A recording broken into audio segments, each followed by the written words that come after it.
Welcome to another edition of More, Moving to Omaha for Race Equity. I'm A'Jamal Byndon and the chair of the board, and we have a number of events that we promote, and some of them are interviews and conversations with people in the know and academicians, and you name it. Today in the studio, we have with us George McHendry, who is junior. He's a professor at Creighton University in the communications department. He's originally from Bloomfield, Colorado, and he got his PhD in Utah, and then he came to Nebraska at Creighton. And I had a chance to see one of his clips in the media about maybe about a month ago or so. And he was talking about racism and some of the stuff that's going on after particularly the issue that happened in Buffalo, New York. Dr. McHendry is again, involved in this stuff from an academic point of view. And I read 3 of his articles. Actually, in fact, I read 4 of them. I was highly impressed with his scholarship as well as his citations and so on, and his clarity dealing with white supremacy and also the mentality of Trump and some of the stuff that's going on. And the article is great insight into anti-racism framework. I invited him to talk about the essence of the article, so we're going to jump around a little bit, and his journey of dealing with racism, a topic that most post-secondary institutions and white folks don't do well in Nebraska. And I know that, having been one of those indigenous folks who work on that. So Dr. McHendry, share a little bit more with the audience about yourself. I gave kind of a brief intro, but share some other stuff about yourself with the audience.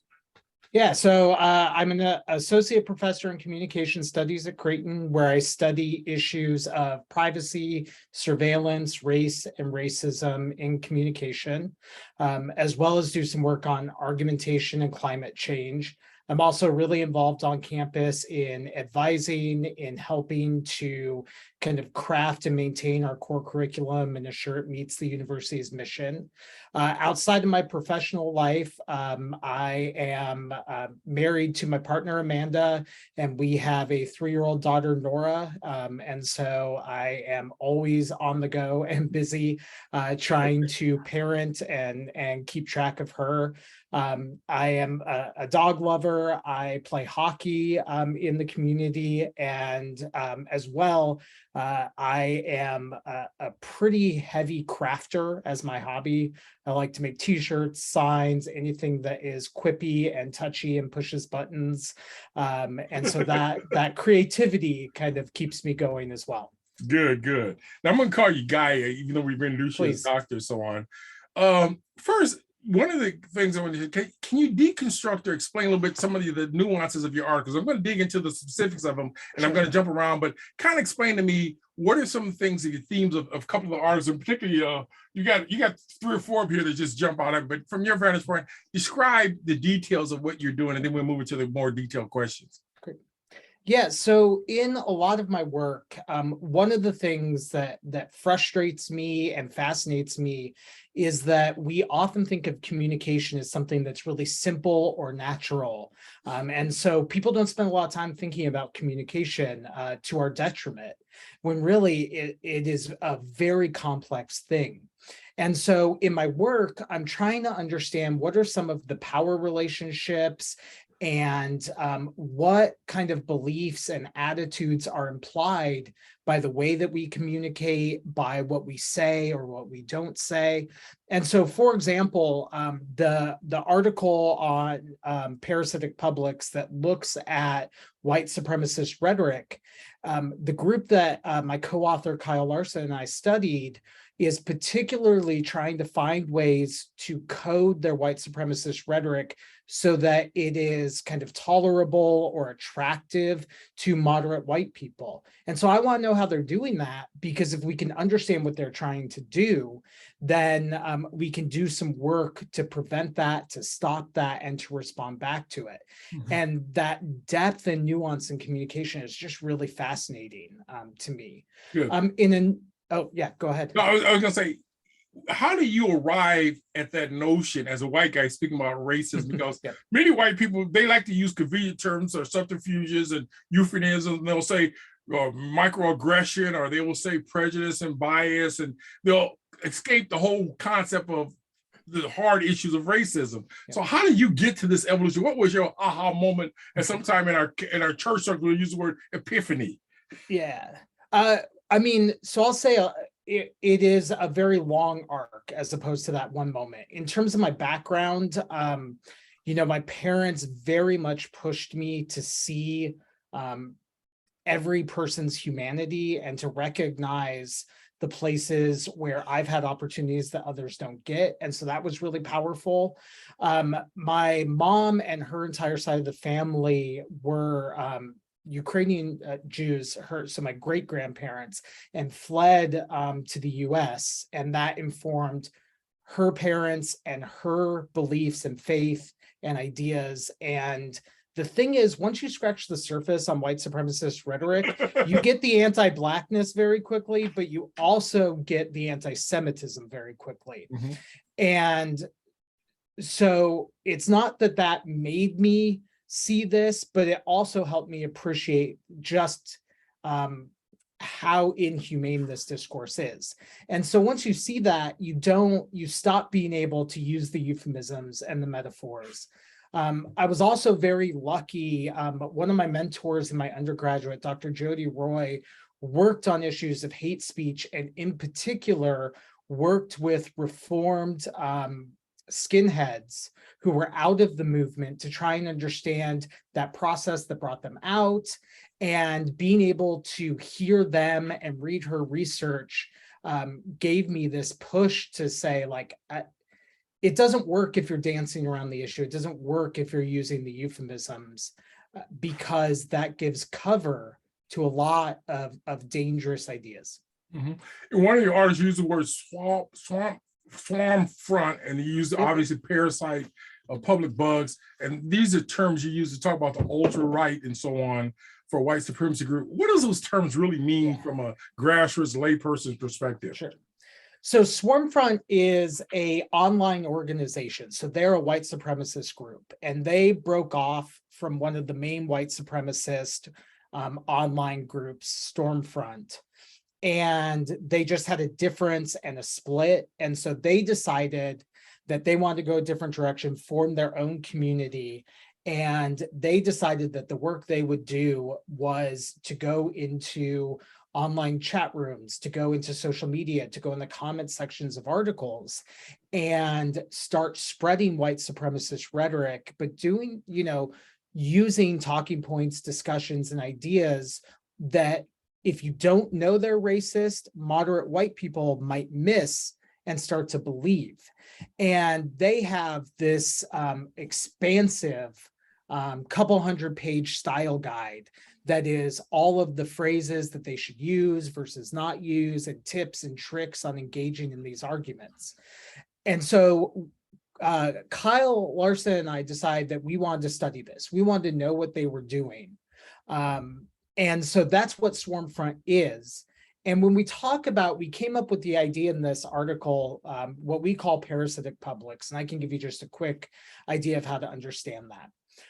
In communication, we recognize that there are kind of two or more groups of discussions that are happening. There's what we call the dominant discourse, which is what people who are in power, who have access to privilege and resources use. And those kinds of discussions preference their worldview, their privilege, their needs, and often silence or exclude what we call counterpublic groups or marginalized groups who have to continually advocate for change, to upset the status quo and for their needs. And they're kind of kept out of that dominant arena.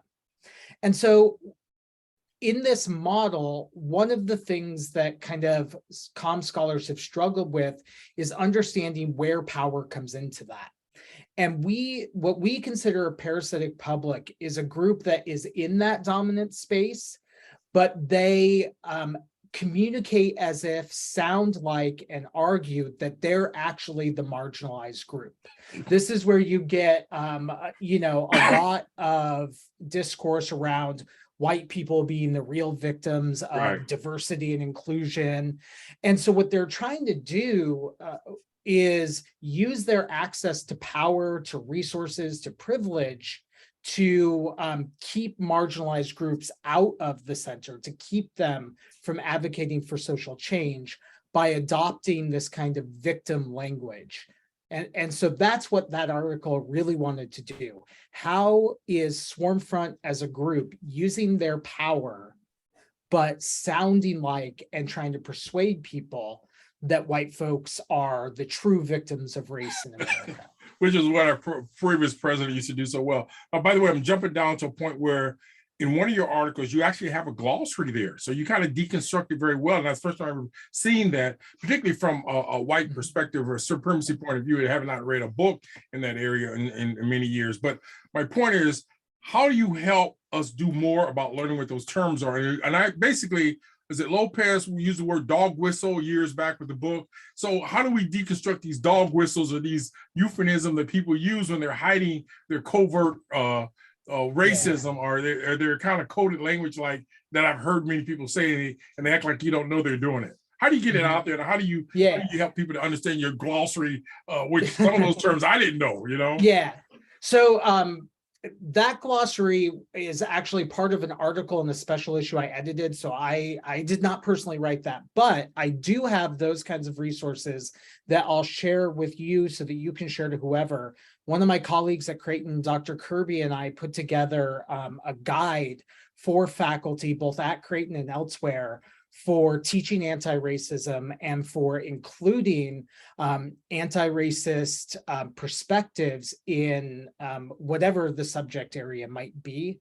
And that has a lot of information that is really, I think, very friendly to all kinds of audiences, because it's meant to be used with faculty, with students, with the public. In terms of this idea of the dog whistle and what do you do?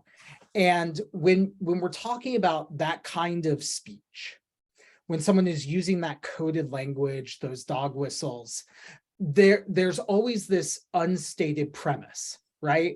So they're saying the conclusion, but they're skipping over, part of that argument or full thought that has to be explicitly racist, right? So, for example, when folks talk about, when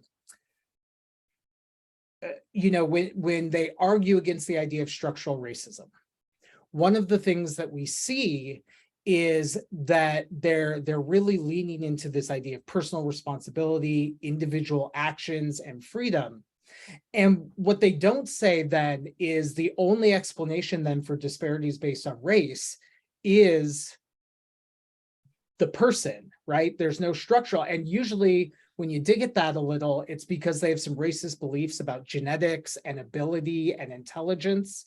And so they know, and this is one of the things that Swarmfront tries to do, that the explicit part is uncouth, intolerable, inappropriate. You don't want to get caught saying that. So you use the conclusion instead. And so I think when engaging with those conversations, one of the things that's really important is to just say, okay, talk me through more of that. What is underneath the surface there? What assumptions are being made? And when that happens, all of a sudden you get people to either say, well, I don't know, I've just heard it, in which case, okay, well, then we have some growth to do. Or they get to the explicit part, and then you see the moment of whether, there's that aha, that realization, like, oh no. Or you see them embracing the really explicit and painful language. As you're talking, one of the things that I've learned, I'm switching up a little bit, is I know that sometimes, particularly having done table talk for many years here in the community, if there's not a person of color in the room, there's a certain way people talk. And once you bring that person of color in the room, people get guarded. And even when we do our programs, I'm surprised on people who someday won't comment because they don't want to get caught in that. But I'm going to switch up just a little bit. Is you were very adamant in your pieces of talking about Trumpism and articulating this white supremacy. You mentioned examples of this. Can you outline this Trumpism stuff that we've seen in recent years that people have embraced at a much larger scale than we expected? Yeah. So I think a couple of things that were going on. One is that, Trump as a politician, as a personality, and then as president, the origins of him in our public discourse and his rise to prominence begin first as a direct reaction to the election of President Barack Obama, right? So Trump kind of started to gain notoriety and popularity within the GOP because he was a fierce advocate of birtherism, right? This racist belief that Barack Obama was not born in the United States. And so without any of that background, we don't get Trump the candidate. And so the reaction to President Obama within kind of larger conservative circles around birtherism, and then with Donald Trump specifically, that's the origin moment here. And so it's not like that's the first time, right, accusations and claims of racism around Trump existed, but as a political figure, that's the start. And so you see that first articulation there. And so this emergence with Barack Obama, you see his just willingness often to denigrate immigrants, and that creates this real kind of us versus them language. And you know, as his anti-immigrant rhetoric became more frequent, you actually saw this really forceful destruction of the idea of America as a nation of immigrants. Now, there's a lot of problems with that narrative. I want to be clear, but all of a sudden, right, there's you get, I shouldn't say all of a sudden, because this has been happening for decades, right? This is new. But within Trump, he tapped into that idea that actually immigrants are the problem. And in particular, only focusing on the southern border, a particular kind of race, ethnicity, status of immigrants that are the problem. And then you also see this with kind of some of the anti-Muslim rhetoric from him. And so you see this kind of suspicion of immigrants, especially non-white immigrants, this rabble-rousing around the origins of Barack Obama that is tied to suspicions of Black bodies and their belonging in the United States. And then also bringing in this kind of anti-Islam belief that, you know, has existed for a long time in the US, but post 9/11 has been just virulent. And Trump really tapped into and kindled that as well. Example. One thing he jumps out at me, and again, you talk about white supremacy, racism, so on. And my point I raise is, if someone embraces the Trumpism and, you know, this whole mentality of being an agitator, or some of the rhetoric he espouses, can we make a leap and say that they're racist by the way that they embrace that mentality in the sense of how we define racism?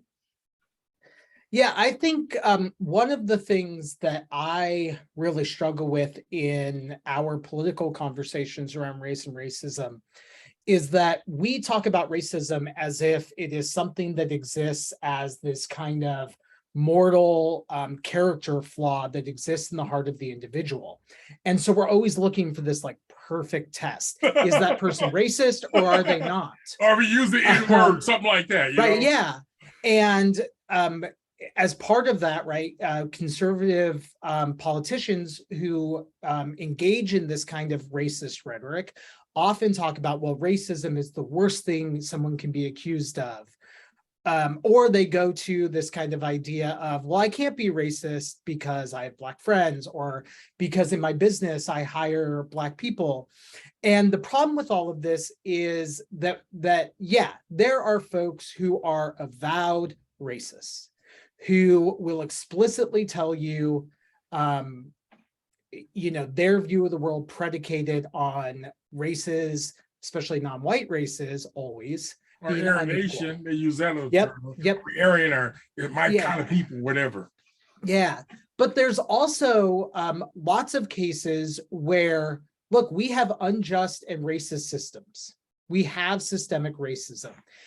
If you look at all kinds of disparities around education, income, incarceration, surveillance, look at environmental qualities. I mean, in Omaha, you can map the percentage of lead in the soil around race because of where we've remediated and then historically redlined this city. And that's when folks hear that and they go, no, there's got to be another explanation other than race. It can't be racism. Mm-hmm. And so what they do is kind of support politicians who dabble in that racial animus or who ignore racial impact and do not work for a more equal and just America. And that person might say, well, I'm not racist. Sure, I voted for this person who advocates things that harm people based on race, but I'm not. And I think that's a just blatant misunderstanding of what racism really is in America. Wow. And we focus on that interpersonal, what's in this person's heart, because it's maybe a little easier to identify. But the problem with that is it lets a lot of us off the hook for when we work to support politicians, friends, family members, whatever, who are working to keep these systems in place. Well, I would even add the concept of white privilege. I've made a lot of white liberals who will sit here and give me mouth about this and that. And I said, well, number one, where do you make your conscious decision to hang out? Who can you name 3 things you've done in the past year to be anti-racist? And some of them, again, they don't have any explanations or way to articulate that.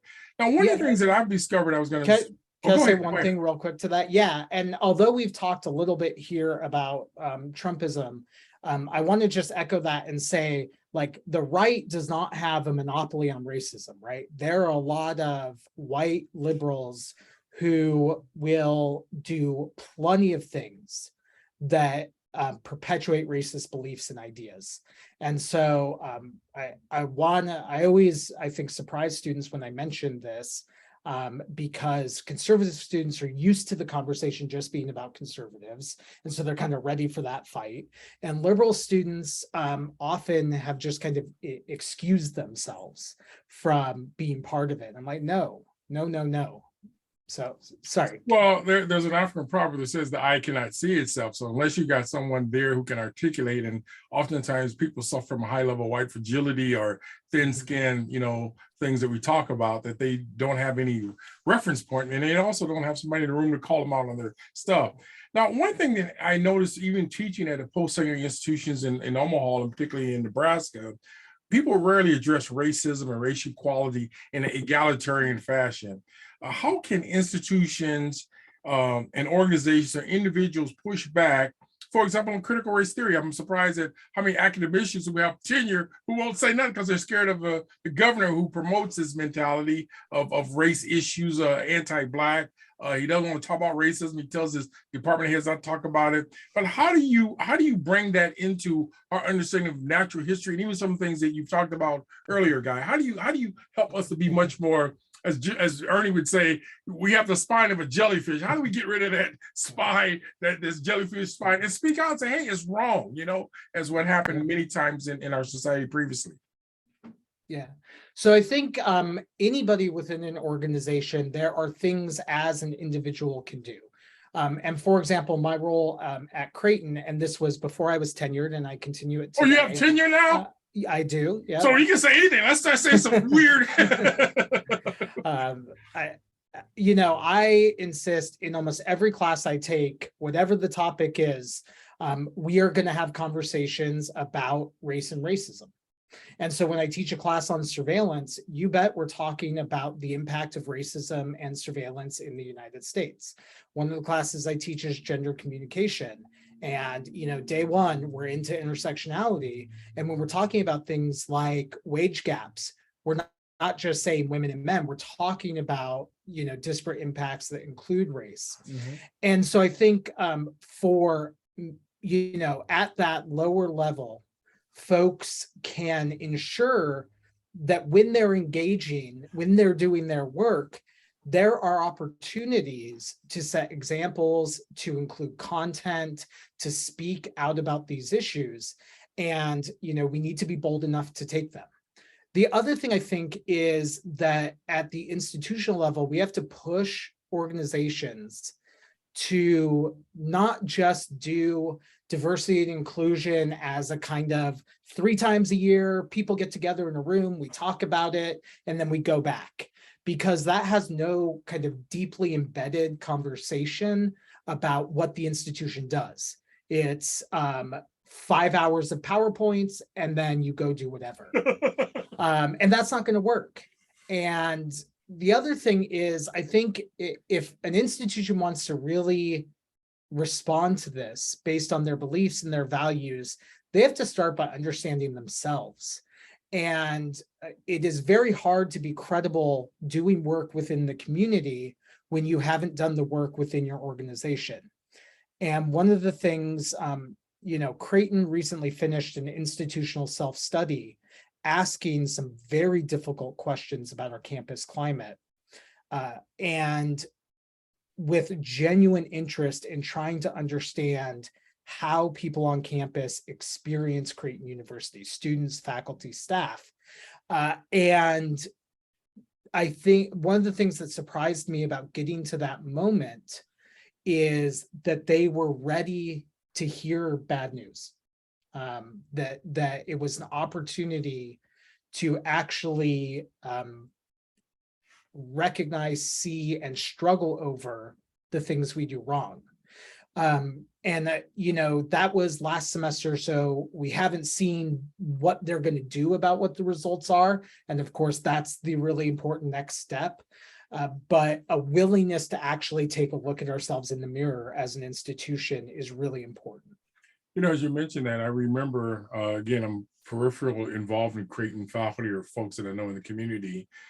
They had some discussion probably about 4 years ago and had 400 people or 500 turn out, and they had their usual suspects at the head table. And I think Palma gave me a little bit more input on that, but nothing came out of it. In other words, you get an audience that great or that big, and then they ultimately at some point hired Chris Witt, I guess, and he came and hung out for a couple of years. I saw him coming and going. I see when they come and go because they ain't got the stomach to handle with that heavy hitting. But my point back to you is that they could do some good stuff, but if there's no carry through, and as you just alluded to, Guy, if you don't have the validation from the community and you're only doing it internally, it's like my boss telling me in my previous job, you can't speak in this meeting, even though they're talking about people of color, or you can't talk about juvenile justice issues, even though many of the people around the table are dumber than rocks. And again, I say that very respectfully, Rock.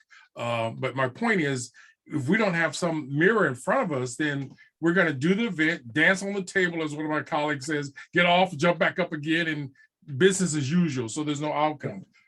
And I do think, go ahead. So I will say that the event 4 years ago. Oh, you were there. Okay, you know what I'm talking about. Yep, okay. I know what you're talking about. And then also, I respect Chris a ton, and I understand Chris why he left. And I think that there was, when he left, some real soul searching on why his time at Creighton was not longer. 2 years at max. Yeah. Very sharp. And so we have, so Dr. Sarah Walker is now in our equity, diversity, and inclusion role, and has been given a lot of freedom and a lot of resources. And I think that happens in part because of that moment of looking in the mirror. Back then.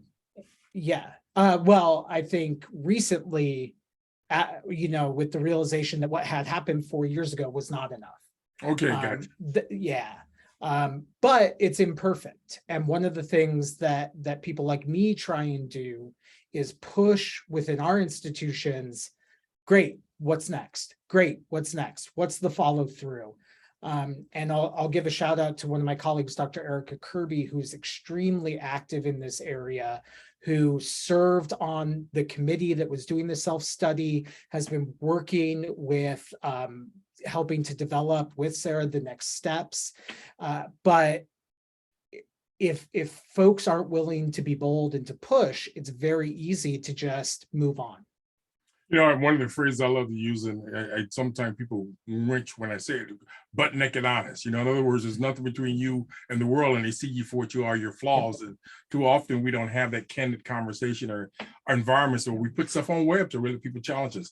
I like your piece on Copernican stand patriotism, protest, Yeah. and professional sports, and it illustrates why many Americans don't understand freedom of speech or protest politics. Why was such lightning rods in his situation in that article, and also in society from your perspective? That was a great article. Talk to us more about that. Thank you. Yeah, so this article I wrote with one of my mentors, Dr. Steve Martin. We were watching in particular how the NFL is an institution, owners, but also, our white friends and family who were seeing this act of protest and, to be blunt, losing their minds about it. They were, so angry and so upset, focused on this idea of disrespect and about, this kind of compulsory or mandatory patriotism. And so we were trying to figure out, why, right? Where did this response come from? Why was it this performance from a professional athlete who sparked so much anger? And, one of the things we found is that especially folks in power would often defend Kaepernick by talking about, he's free to do this, we believe in this idea, but did not in any meaningful way embrace his arguments or even engage with them. It was like, yeah, this is a thing he technically can do. So we, as his employer, as the league, fine. And it took a long time for the NFL, for Roger Goodell to even admit that approach was a mistake, and it was. And it cost Kaepernick, his career. And I think one of the things that is so important to understand with that outrage is well, two things. One is that often athletes are treated as performers who need to act and engage at the will of the audience, and if they're not living up to what the audience wants, then they deserve vitriol. And that's what Kaepernick, experienced, that vitriol.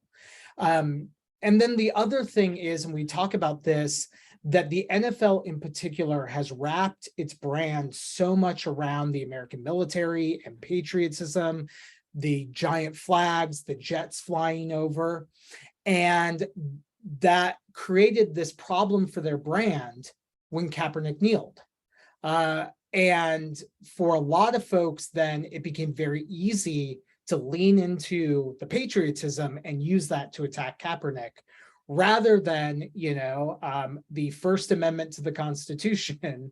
The idea of protest and speech is ingrained in our history and should be in our institutions. And so, dissent, protest is patriotic itself as an act. Right. Yeah. One of the like many white nationalist government official candidates run for office, such as in the primary in Nebraska, use the shotgun, the rifle as part of their campaign videos. They all indicate they were against illegal immigrants, and again, it was a dog whistle, I think, in that context, and quoted rhetoric. Are we too blind to see some of this stuff? Who's walking around as a governor with a shotgun on your shoulder, like you're going to protect yourself against some bears or whatever? But I don't understand that. Talk to me a little bit more about this dog whistles and politicians and these euphemism of putting guns in your whatever. Yeah, well, I think a couple of things. One is the fundamental understanding, belief, idea of gun ownership and gun culture in the United States has, over the last 3 or 4 decades, just changed radically. And we're a different place legally and culturally around guns than we were in the 80s or the 70s or the 20s. And in the United States today, guns are one of the most prominent fetish objects in American culture, right? We revere them, we love them, we collect them. And there is this link often I think to toxic masculinity, especially Mhm. where it's part of a show of one's manhood and having guns and being tough and angry is a sign that you're man enough, because we teach men too often not to engage in a full, healthy human range of emotional expression. We limit it so much that guns and anger become an outlet. We know that unfortunately, that means a lot of very painful effects on our culture. Mhm. And with, I think, especially around immigrants, or even any discussion of guns and gun culture, is so bound up in the idea of race. So lots of advocacy for the Second Amendment swirls around immigrants and the non-white immigrant other as this danger. And so you have to have the gun to protect yourself. Whenever conversations come up about gun control and gun laws, faster than you can snap your fingers, someone is talking about Chicago and crime and guns, which, Chicago per capita isn't even in the top in the nation, right? They're not close What in does that terms of mean? gun homicides. Deconstruct that. Yeah. 'Cause you threw me off for the loop, because we Oh, all know sorry. Chicago every weekend. So you said Yeah. it's not in the top 10 of people Yeah. being shot. What does that mean? So when you look at gun violence per capita, so adjusted for the size of a city or a Okay, gotcha. population, Chicago's not even close to the head. Oh, I didn't know that. And, yeah, no. And in particular, this idea of Chicago as the ideal example of gun violence and why gun laws don't work is bound up in anti-Black racist attitudes that treat Chicago as this kind of lawless city with non-white gangs creating all of this violence and havoc. And so you very quickly, when you're talking about this, get Chicago dropped and then Black on Black crime dropped. And it's not an accident that pushback against firearm, gun restrictions or laws, regardless of their merits, the arguments against it begin very quickly with racist dog whistles, whether it's around Chicago or immigrants. That's a really common move. And that's one of the places where I think all of this, masculine, it's not just men, but this bolstering with the gun and having that be part of your tough guy persona gets really quickly bound up in racist arguments. Wow. By the way, I'm switching up a bit. In one of your articles, you enunciate, or you say, silence, enunciation, and basically are the bedrock of white supremacy. Kind of a direct quote there. Explain that concept of silence and how you talk as being part of white supremacy, especially silence. I find that fascinating. Yeah, so we have, we understand pretty obviously that communication are the things that we say, right? What someone says. And so enunciation are the things that someone's willing to speak to, what they say, what their arguments are. But paired with that is also what they don't say, what their silences are, and a really easy example of this is if you've ever been in an argument, maybe with a loved one, maybe with a spouse, I don't know, and you're trying to resolve the argument and you're trying to kind of heal things up, and you say, I love you. And then you pause and wait, and you're waiting for them to say it back, because that's a moment where you can reconnect, and the person doesn't say it, and you're like, all right, that is a very loud silence. Okay. And so sometimes we do have, we can look very much at what's explicitly said by people in our family, in our community, by our politicians, and look for those enunciations. But also sometimes we need to examine when they're silent, what they're not saying. Right. It's funny you were saying that, because one of the things that I've discovered, I've been in advisory meetings that when I worked at Promise Ship and Nebraska Collaborative and so on, and somebody would say something that's very blatantly racist or whatever, and sometimes I'll speak to it, sometimes I don't. But what blows my mind are the folks who come up to me afterwards and says that wasn't right, but they wouldn't say nothing because of their white privilege, and it happens repeatedly where again, they have the spine of a jellyfish. They know it's wrong and they know they should have spoke out about it, but they want to still be part of it, having that toe in that well of white privilege and white fragility. And so again, it's like, don't talk to me. And again, I see this also happen with people of color. They've been beat down so bad, they're the only one in the room. And I actually sat in a meeting where there was like 36 white folks talking about criminal justice. I'm the only black guy in the room, and they're talking as if I'm not there. And I'm like, you gotta be kidding. And then another point was I was in a meeting, I'm gonna mention my former agency way back, Catholic Charities, where I heard a group of white folks call other white folks racist. And I almost fell out of my chair because I never had that experience where a group of white people start using the word racism and they were inherently racist themselves to what the stuff they did and they let me witness. But anyway, it's a whole different world there. Yeah. I was going to ask you another point related to this. We have a high level of segregation in Omaha, and I call it apartheid. I spent time in Botswana and Southern Africa. So that's one of my favorite terms of having experienced apartheid directly when I was there, 77 and 79, when I traveled through South Africa. How can good people raise issues, citing your article, to deal with some of this historical segregation we've had in Omaha? In other words, I know white folks who will say, I believe in diversity, but I'm going to move to 299th Street where you need a helicopter to get out there and visit them or something like that. But how do you really deal with this in an ongoing manner, particularly in a city such as Omaha that has been historically, African Americans in North Omaha, Hispanics in South, whites in West Omaha, and everybody noticed that real quickly, but we don't know how to talk about it so much. Yeah. Well, I think a couple of things. I think first we have to talk about how Omaha ended up that way, right? Okay. And so one of the things I do in my surveillance class when I'm talking about race and surveillance and especially policing is I show students a map of Omaha, and then I lay on top the Omaha redlining map that shows, right, the originary segregation of the city. We then talk about things like homeownership as durational, right, generational. And then I show them a map that looks at correlations between educational achievement and income, which maps onto the red line still pretty clearly. We look at lead exposure.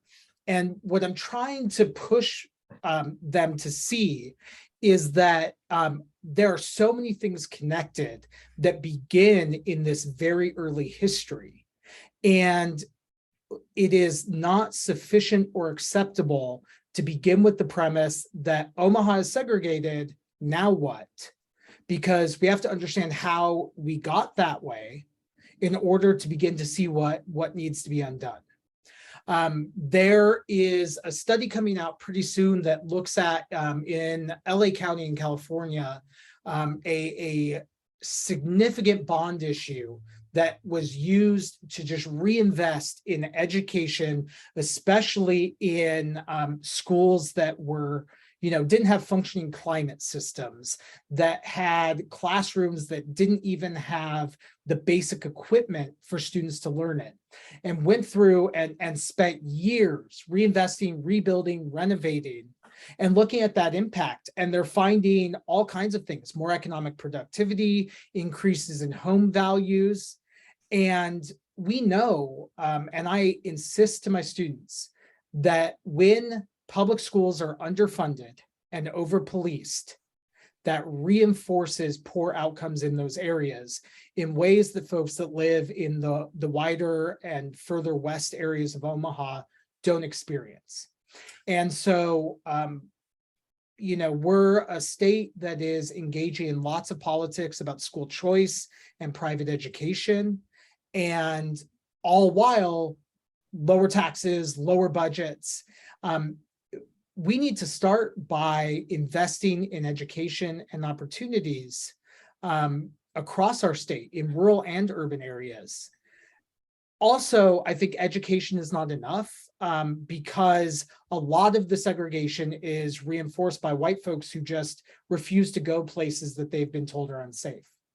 And so, looking at things like work around 24th Street, trying to build economic opportunities in North and South O are great, but white people have to challenge other white people. Like, here are great things. Here's this restaurant. Here's this business. Here is this event, and we have to go there. And, as long as that, housing and events and participation and commerce is kept segregated, it's going to continue to negatively impact those areas. Yeah, we're getting close to the end, and I have a couple questions I ask you before I leave. But one point I want to make is, when I was with the group that helped start Omaha Table Talk, I probably went to over 100 homes, nonprofits, you name it, and had dinner, and we talked about race in those respective locations. And I never really had a negative experience. I mean, when people invite you to their home and they feed you at their table and you're having a wonderful conversation, even the person who may be the most blatant racist shows a sense of hospitality once you're at that table. And sometimes it's hard to be mad at somebody when you're chewing across from them and having a wonderful meal, and some of the folks drinking some fine wine or whatever. So we don't do enough of that in this community. And I'm a little disappointed in these organizations that talk about it, but don't be about it or do about it. But one of the things that I was going to ask you, and I'm kind of calling an audible here, in your classroom, and I didn't talk that much about your fascism article per se, how do students react to you? Because I don't think there are a lot of academicians who can articulate what you've said today on this program, and particularly at Creighton University, because we think of Creighton as being predominantly upper income white people who can pay $30,000 to $50,000 a year for tuition. So how do they react to you? Again, you can keep it a secret, but tell me out loud so the viewing audience don't hear this. How's it like for you as a professor dealing with some of these contentious issues of the day in this community? Yeah, well, I think a couple of things. One, I think I have to be ready for things to go very poorly and to do so in a hurry. And I have to decide it's worth it. Because explain that concept when you say, is it worth it? Go poorly. What is that? Give me examples of what you mean by that. That the value to the students and to the community is more important than if I have a really bad day because of a contentious conversation in the classroom. Second, and I will say this about Creighton, one of the things I love about it as an institution is that our mission is very clear about the dignity of all persons and what that dignity means in terms of equity around race, around class, around sex and gender, that the human demands a dignified life on the basis of just being human. Now, as an institution, do we always live up to that? Absolutely not. But I start with students when we're having these conversations with that idea of we all have this inherent dignity, and we're also called on to serve others and to work against inequities. And that when racism exists on campus, in our community, whatever, our silence or inaction is contributing to another person being unable to live a dignified life. And so for me in the classroom, I have learned, begin with mission, talk about human dignity, and then push students. College is a failure if students never encounter ideas and beliefs that challenge them. And that's true, when we have students in organic chemistry and they're struggling because it's new and they've never heard it before. But it's also true, when I teach a class about communication and beliefs and ideology, if we all stay in our comfortable bubble and never ask ourselves tough questions, I'm not teaching them. They might memorize some concepts, they might be able to respond on an exam, but I'm not teaching them. And I tell students on day one, you will never be punished, you will never get a bad grade because of what conclusion you come to, what your belief is. I want to know the depth and quality that you're engaging in these ideas that might challenge or push you. And I think that helps because I kind of disarm this unfortunately persistent belief that, academics are gonna, give bad grades to conservatives because they're conservatives. I don't see that. I don't see it from my colleagues. I don't see it with myself. And so, I work hard to set up all the steps to show why I'm doing this and why it matters, whether that is someone's Catholic, I'm not Catholic, but someone's Catholic faith, Creighton's mission, And then also just being a society where persistent inequality goes against what we claim as our beliefs. And so we have to, at some point, either recognize we never actually valued equality, or we have to start doing some work. Dr. McHendry, we're kind of, I have one last question. I mean, we've talked about a number of things, and one of the things I like to afford, I guess, is an opportunity to make closing comments. Is there anything you want to leave with our participants, our audience who are engaging on this particular episode? Well, I just want to start by acknowledging and thanking the folks seeing this and their involvement in our community. We need you. And I think that's really important just to begin, right? The moments where this work feels impossible, where it is just kind of soul crushing and difficult, that emphasizes how important it is. The other thing I'll say is that, one of the things that makes me, I don't know, sad, or that I'm struggling with is, you have said a couple of times, like, that folks like me are unusual in the space I work in. And I get that from an institutional perspective.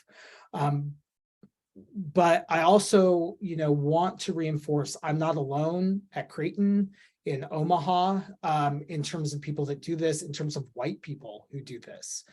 And that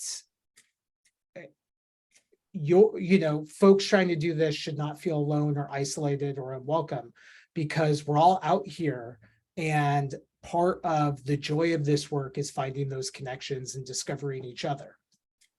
Well, Dr. George Guy McHendry, I really appreciate you being on this edition and with us with more. And we hope to maybe have you back to talk about some of these other things you're working on. And we hope that our listening and our viewing audience get a chance to glean some heavy light from this conversation and be able to connect with other folks. And again, follow up on how we can help transform our community and make it a better city on the hill. So thank you for doing this program today. We hope you can join us again at another point. As we always end, may the force be with you and Baroque.